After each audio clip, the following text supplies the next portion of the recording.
Welcome to the AV Huddle, the place for AV professionals to get the latest news, updates and stories from the leading commercial manufacturers and suppliers. Hear from end users while we dive into new technology, business strategy and innovative ways AV is shaping the sector. Let's jump into the Huddle.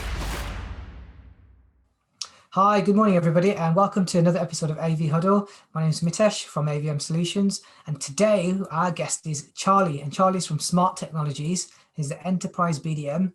He's been in the AV sector for about 8 years, and here's an interesting fact. Charlie is a twin, but Charlie and his twin have had twins each. I just find that amazing, and I've never had anything like that before from anywhere or anybody. Charlie, I don't know if have you come across that before from anyone? I haven't, to be honest. I have looked it up on Google, and I'm not quite sure whether I'm putting the right description or not. But, but wow. Yeah, thank you for welcoming. No. It's glad to have you on board. Yeah, because I think people like myself win and smart as like smart whiteboards in schools and education sectors, but I'm sure there's a lot more to it. So, please fill us in a little bit more about yourself, Charlie, what you do, what you're doing with Smart, and what is Smart doing, and educate me a little bit more about Smart, essentially. No, absolutely fine. So like you said, I've been in the AV industry for 8 years. I've been with Smart just over 5 years, and loving life at Smart. I took on the Enterprise Business Development Manager role 18 months ago, and it is pretty much my baby. Everybody else within Smart is pretty much focused on education in the primary and secondary school markets, where I get to work with fantastic resellers and also end customers across all of the business and government sectors. So that's everything that's not primary and secondary school. And actually, the great thing was that the team that I work in, the channel team that I work in, was actually awarded the AV Channel Team of the Year last year at the AV Award, which is fantastic. So congratulations. That's good. Yeah, thank you. So it's been a great 18 months actually. So for those that aren't aware of Smart Technologies or do think of them, as I hear all the time, very much education company. Yes, that's how we were founded, by 2 ex-teachers. Tony Blair very kindly came into power and said every school is going to have an interactive whiteboard, and of course everyone went, what is one of those? And Smart was one of the 2 founders of interactive whiteboards. So we did all right in those days. We were a little bit slow to the market in terms of the interactive flat panels. But back in 2016, we actually got acquired by the 26th largest company in the world, called Foxconn. Yes. You may have heard of them. They make pretty much 1 in every 4 technology devices. So you may be using something and not even realizing they've made the thing. They make all of Apple's products as well. Correct. So yeah, that's where I know them from. Yeah, very nice sugar daddy to have. So they very kindly have worked exceptionally well with Smart. They also bought Sharp around about the same time as well. They actually turn over revenues of about 131 billion pounds. Wow. This was the last figures in 2019. So we're in very safe hands. We're very well known within the education sector. My job is to go and grow that awareness and brand into the corporate side of things, the business and government side of things. And actually, over the last year, we have around 200 research development teams working mainly in Seattle, but also in Calgary, which is where our head office is. But actually, we've just opened up an office in Spain, where we've got about 20 R&D staff working there now, so which is fantastic. So, okay. So it seems like it's the business is growing and expanding in there. Absolutely. Yeah. Okay. So in terms of like enterprise, so obviously you're trying to look away from the education sectors. When you say enterprise, you touched on it earlier about public sector, corporate, but what other sectors does that encompass then when you say enterprise? Pretty much everything that's not primary and secondary school. So could be NHS, for example. We did some good work with one of the chief execs up in Scotland for their hospital. We also work very well with our oil and gas customers. We have a lot of oil and gas customers, and of course they've got oil rigs that are very hard to get to. Yeah. What they don't want to be doing is trying to explain over a phone call what they're wanting those riggers to do. Yeah. They can use one of our smart boards and be able to get that information to them in live time, which is fantastic, without the cost of having to fly people on a helicopter to the North Sea, for example. So so the beauty of my job is I do get to see so many different industries, so many different customers. Recently we did a piece of business with a guy who has had to adapt from being very much an office worker and training CEOs and directors of companies, which is easy to do when you're face to face. But of course, COVID comes along and you're kind of going, how do I now do that? And he's upgraded his smart board using our smart collaborative software Teamworks, and is now using that really, really well. And his customers love the approach as well, because it gives them something slightly different as well and engages them, which is great. So, is it the same technology as you get in the education, but just in enterprise, or is there something completely different about it? In terms of the screens are pretty much the same, if I'm honest. Some of ours are black bezeled rather than white bezeled, but it's what's included that the software running on that system. 18 months ago, for example, the warranty was a 3-year return to base, which, let's face it, doesn't really work for anybody, because it means somebody at the customer's end has to take it off the wall if it's faulty, stick it in a box and send it back to Smart, wait up to 10 days, and then they get it back. And by the way, you've got to put it back up on the wall yourself. Not very good. Not good when it's, especially if it's in a boardroom, for example, or a meeting room, that somebody is missing a rather large piece of furniture in there. So what we've now done is actually all of our Pro Series products have come with a 5-year on-site warranty. So if there's an issue, they've got a support number they can contact straight away. They're given a case reference number. We work out if it's a software issue. If it's software, we can sort that out over the air. If it's a hardware issue, we send engineers on site. They're the ones that take it off the wall, put a like-for-like replacement on, and make sure it's all working before leaving with the faulty board. So the customer gets the best service possible that we can offer. So is that something that's new that you've launched? No. I would say that it's been around for a long time. The problem was that when a good 5 odd years ago, we had one value-added distributor that did all of those things for us, and then when we moved away from that value-added distributor, we basically had to take on all of that stuff ourselves. And of course, at the time, trying to speak to somebody in the sport team meant calling Calgary, which, let's face it, you've got to wait until 3-4 o'clock in the afternoon to be able to do so. So that was one of the very first changes we made in globally with the support team, was make sure that we had support teams in country as well. So straight away, any time between, I think it's 8:30 and 5:30, you can get hold of somebody like that, and they're English speaking or Italian speaking, whatever language is needed, and they can then work through that case for them. So it's so much better than actually probably before. Which is great. That's good. That's good to hear. It's the backbone of every company, right? Service. If you don't invest well, you're in trouble. Yes, definitely. And I guess something you touched on earlier as well is about the different markets and the applications for this. You mentioned oil and gas. Where do you see, because obviously lots of things have changed globally at the moment, with obviously COVID, and especially in the UK with Brexit, but there's lots of different things happening where the way people use technology in different sectors and different businesses, and you see a lot of this, I guess, maybe from your counterparts in other countries, but what has happened, and where do you see it going forward? So I guess there's 2 different questions there, but from your enterprise section and the technology, what has changed and where do you see it heading going forward? Yeah, so obviously more and more people are not just using one video conferencing platform, they're using two, if not three or four with their customers, and trying to work from home makes it even more difficult. And of course, you need something where you're able to engage people. So obviously we're on a podcast, which means I'm using my video camera, but I can't bring in applications, I can't annotate on them, I can't get you to do the same thing from your end. So it's very much a kind of watching brief, as you know, listening and using these and a little bit of this, but otherwise your hands are kind of free. You're literally, all you're doing is watching. With our smart collaborative software, Teamworks, it's a very flexible solution which doesn't replace any of those video conferencing platforms. What it does is it works with all of them. So you still invite the participants as you would through Outlook. All you do is include the room if you're using the board or your laptop, for example.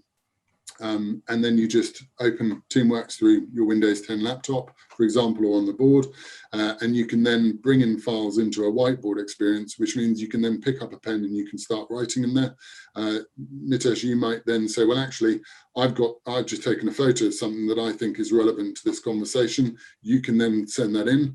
I can then enlarge it on the screen and we can both write on that image as well, make it smaller and it stays in ratio, and be able to bring in a PowerPoint presentation, for example, or an MP4 video, all those kind of things, where normally what I've found with sometimes with teams is they'll be showing a PowerPoint presentation and then about 5 minutes in somebody says, we're still on the PowerPoint presentation. I thought you were doing something else. And I'm going, I forgot to stop sharing and reshare. You don't have that issue at all with Teamworks. Okay. And is it which sectors do you see that being used more and more now? We see a lot of it at the moment, funnily enough, in rail companies, also what we call AEC, which is our architectural, engineering and construction firms are using a lot more, and also training. Corporate training side of things, because of course everyone's working from home, but they've still got to be trained. So using Teamworks, you're able to do that. We had an example actually before lockdown where a charity helps mobility impaired learner drivers be able to help pass their tests.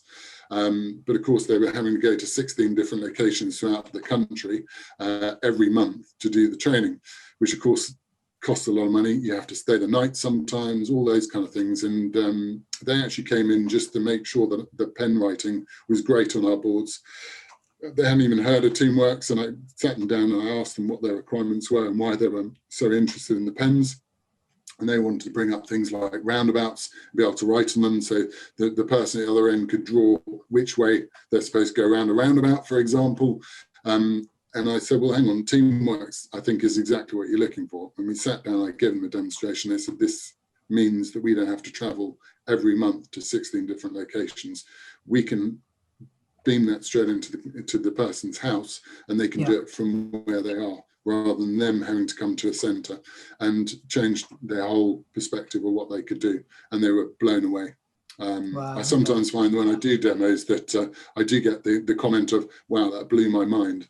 And before I was like, fantastic, that's brilliant news. And then I realized that isn't always the best news to get or the best comment to get, because it means that you may well have shown them way too much what the future can potentially look like to them, but they may not be there on that particular journey. So they might literally just want to know and move from a non-interactive touchscreen on the wall to a touchscreen, and how do I make it work? So being able to pick up a pen, for example, and use it as a pen. If we're both writing at the same time, we've got boards where you can actually have 4 people writing in completely different colours to each other. If I change my pen from blue to orange, for example, your pen will stay exactly the same. If I make a mistake, I can use the palm of my hand, or I can use one of the rubbers on the boards to be able to rub out while you're still oblivious and writing whatever you want or drawing whatever you're doing. And I can change my pen colour without impacting you at all. We're up to 4 pens now.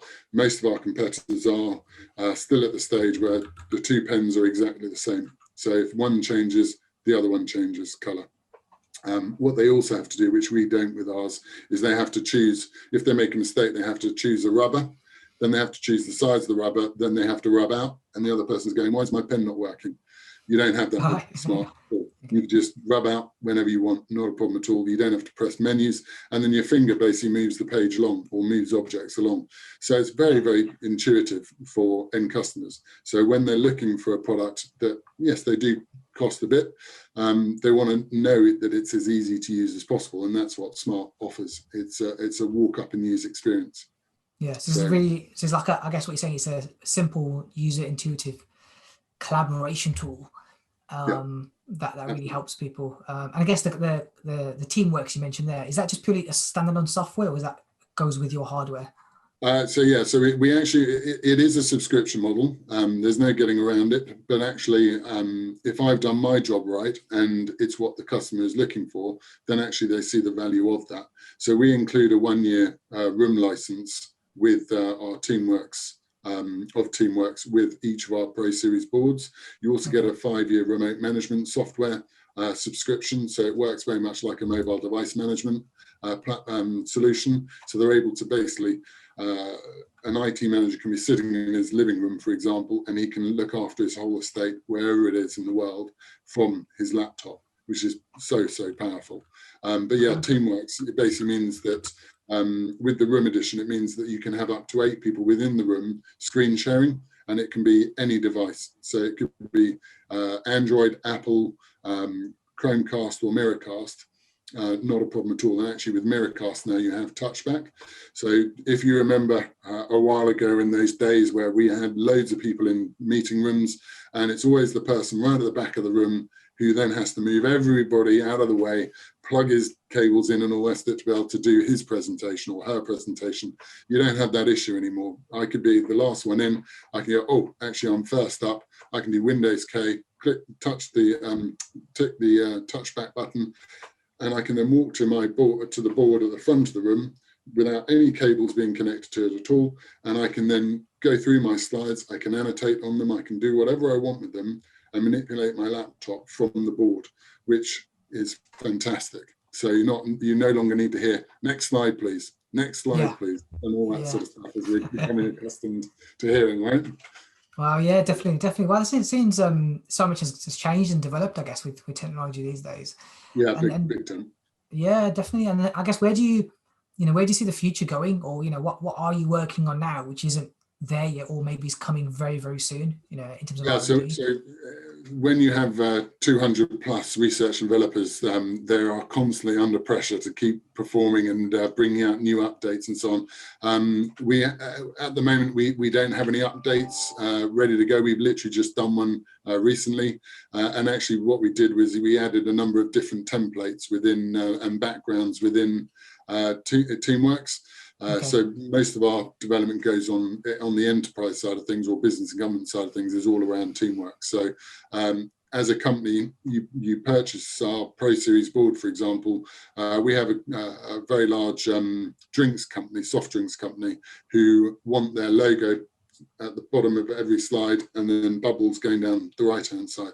They can actually add that as a PNG file, so they can have that as their background on their slide. No issues whatsoever. They may also have a form, and actually I'm working with one rail company at the moment where they've got a form that most of it doesn't move, most of it is the same information day in, day out, but they need to add their own info. And the problem with that is there's hundreds of different engineers on trackside who basically don't all write in the same way. So being able to write something, scroll around, use what we call the lasso around it and turn it into text, for example, is fantastic. So suddenly that non-legible writing becomes text, and they can see it at head office, and they can bring that form into one of the slides, and they can use that throughout the day as well. So everybody can then see in live time how they're getting on with that project, which is fantastic. No, so that's interesting. Yeah, and then some of the other things we've done as well. So we've also got things like auto draw, and I'm a terrible drawer, and I always have to do some sort of drawing on the demo. Normally it ends up with a few sniggers from the other end of the camera, and I try and do a car because that's about as good as I can do, and then I use the lasso and it turns it into a very nice looking car, very simple, and I sort of go, well, that's exactly what I drew. So, and it then becomes that image rather than the one that I did. And then at the end of the meeting as well, you can also do recapping. So you can then add in all of the screen shares that people have done, as well as all the applications and so on, and turn that into a one compressed file that you can then send out either through email, put on your server, OneDrive, all those kind of places, and send it out to people. So it keeps all that meeting in one place. Plus you can also record the meeting, and it records everything that's going on the board, as well as everything that's being said, not just by me at the board, but everybody in the room, as well as on the camera as well. So it's a great solution. My job is to tell people about it, which is exactly what we're doing here, right? A lot of people aren't aware of it. We have, like I said, for 32 years we've been very much predominantly an education business. Yes, over the last 10 years or so, we've been pushing more and more into the enterprise. We've had a few stop starts as well, but we are very heavily invested within the enterprise side of things, or business government side of things. And we see that within the software that we offer. The fact that we offer a 5-year on-site warranty is standard, and it comes included. All those kind of things show that we're not going anywhere, and actually we want to work and find more end customers than we currently have. I think it's good to hear that there is a different market out there, and there's this technology that is adapting and changing, and you've got a huge R&D team that's always evolving the solution. And I think that's quite interesting, and hopefully more people are aware of it, that this solution is out there. And if anybody's listening to this and they're thinking, okay, where should I be looking at, I guess, offering this solution, what would you say to them to kind of keep in mind about these are the things that a challenge a customer might have, and here's how we can help them? So what kind of challenges would they be looking out for customers? So our Teamwork software works on all different types of boards. Yes, there are some you need to make sure it's as compatible as possible, but you're able to write on any Windows 10 device. So for example, I could have it on my laptop, which I do. I can then be able to use that as the base and as the hub, so to speak, and then be able to talk to 10 different people, all connected to different boards, and they can then pick up pens and write on their boards and all those kind of things, and be able to then capture all that information in one place as well. It works across all different sectors. We do a lot of business within control and command centres. We're doing more with the MOD than ever before. We've also got customers, and every now and then I get customers that will throw little spanners in the works and say, well, okay, I need it to do this. Funny enough, one of our, I suppose one of the ones that opened my eyes up a lot more was around the security side of things, of not just our products, but all interactive technology. And there are lots of customers out there that literally don't want it to be able to get onto the internet, don't want it to be able to connect to a network, and don't want it to be able to do Bluetooth and things like that. What are the options available to them? So, and at the time, the question got posed to me about 6 months ago, and at the time, I to be honest, I was blissfully unaware that these kind of customers were there. And then I got hit with about 3 of them in the space of a week, and it got me looking and researching into what are the capabilities of our products around security. And sure enough, we can literally provide, in my layman's terms, I'll call it a dummy terminal, but basically a touch screen that literally all it's got on it is an input source, input sources. So when you turn the board on, you can't connect to the internet, you cannot get on the Wi-Fi, you cannot get onto a network, and it literally is a dummy terminal. So that the customer would then have a static PC connected up, for example, through cables, and they can then choose the source, and that is as much as it needs to do. And we've got a few customers like that wanted that. What I hadn't realised is that actually we have done a lot of sales into some of the three-letter government or three initial government companies over in the States, as well as the White House, Pentagon, and so on. So they are the most security conscious people on the planet. So if we're able to sell our solutions and our products into there, we're pretty much at a good place. So so the security aspect side of things, you know, I always look at it as if I was, I always do what we call a Ben Duffy, which means we ask loads of questions before we get to the why is this important? What kind of questions would the customer ask me that I need to be aware of before I go back to the customer, so I've got more information for them. So I spend quite a lot of time talking with our R&D team as well as our product management team to basically find out as much as I could around the security side of things. One of the things I had no idea, and I don't know why we don't shout about this enough, is we have over 1,500 tests that we run on our boards before they're allowed out the door. I had no idea. We should be screaming from the rafters about it. I used to work for a laptop or a PC manufacturer, and that was one of the biggest things we'd talk about. And we don't do it. We don't do it enough at Smart. So that's one of the things I'm going to push on them to do more of. But yeah, I mean, we work, like I said, we work across all different sectors. No sector is untouched by what we can offer. Every sector pretty much has a meeting room, if that's where they want it, or a huddle space. Even in my office here, I've got a podium, which is a 24-inch touchscreen with a pen, and I can connect that up and I can do all the different things that I could potentially do on a touchscreen at my desk, which is fantastic. Yeah. So also, ultimately, anybody listening to this is, if they've got a client or a customer who wants collaboration, there's an opportunity there to consider the Smart solution, regardless of the sector. And I guess the other point you've just made recently is, in particular, if they're concerned about security, then your technology has been used in some of the most secure places, so that it should not be an issue at all. So again, if somebody comes along and says, actually, I want a secure collaboration tool, then this is something that is fix the box. Yeah. Okay. Yeah. Okay. And No, actually, one of the things I probably should have highlighted a bit more is, what I was talking around in terms of Teamworks is there are so many more customers out there that are having to use 3 or 4 different types of video conferencing platforms. So Zoom, WebEx, Teams, Skype for Business, all those kind of things. And we work with all of those. So you could one minute be having a Zoom call like we're doing now. The next one could be a Teams meeting. Doesn't matter. It works across all of the different platforms. Doesn't negate them. You still need them, but you share your screen, and then you're able to do everything that you can do through there. But also you can then have people using the contributor app to then join the meeting that way, and they can then annotate and send images back into the board, or applications back into the board, which is fantastic. So very, very flexible and easy to use solution.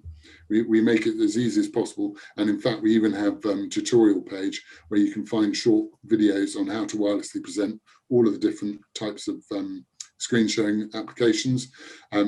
None of them, you don't need an app for any of them. So you're not having to plug in any type of adapter, no drivers are needed. You literally go onto your iPhone, for example, hit the screen mirroring. As long as you're on the same network, you're connected. And you can have up to 8 connected at the same time, which is brilliant. Okay. So it's a real powerful solution. No, I think that's really, really good. I guess I kind of run out of questions now, but I think you've covered quite a lot there. So hopefully we've not missed anything. But if anybody does want to learn more, connect with you, where's the best place they can go to learn more and connect with you, essentially? So absolutely. So obviously there's smarttech.com, so smarttech.com, and you can book a demo through that way. I do remote demos pretty much 2-3 times a day. I've actually got told last night that I've done more demos this month than my end user team on the education side. So, and there's 3 of them, me on my side. I think I'm due a rest. But yeah, I can do remote demos, not a problem at all. We do also have a Waterloo, demo suite up in Waterloo Station, actually in the station itself. So if customers want to be able to travel to it, not a problem at all. And obviously you can get hold of me on my email address, which is Charles Levitton, Levitton @smarttech.com. Brilliant. No, thanks for that, Charlie. I'll put all that in the video description below. Brilliant. No, thank you very much. And I'm really happy that you're on board, and hopefully a lot more people will learn a bit more about the smart enterprise solution, because I think it sounds really great. And hopefully we speak soon. Yeah, fantastic. Thanks so much. See you later, Charlie. Bye-bye. Okay. Thank you for listening to the AV Huddle. Don't forget to like, comment, follow, and subscribe to get the latest AV updates.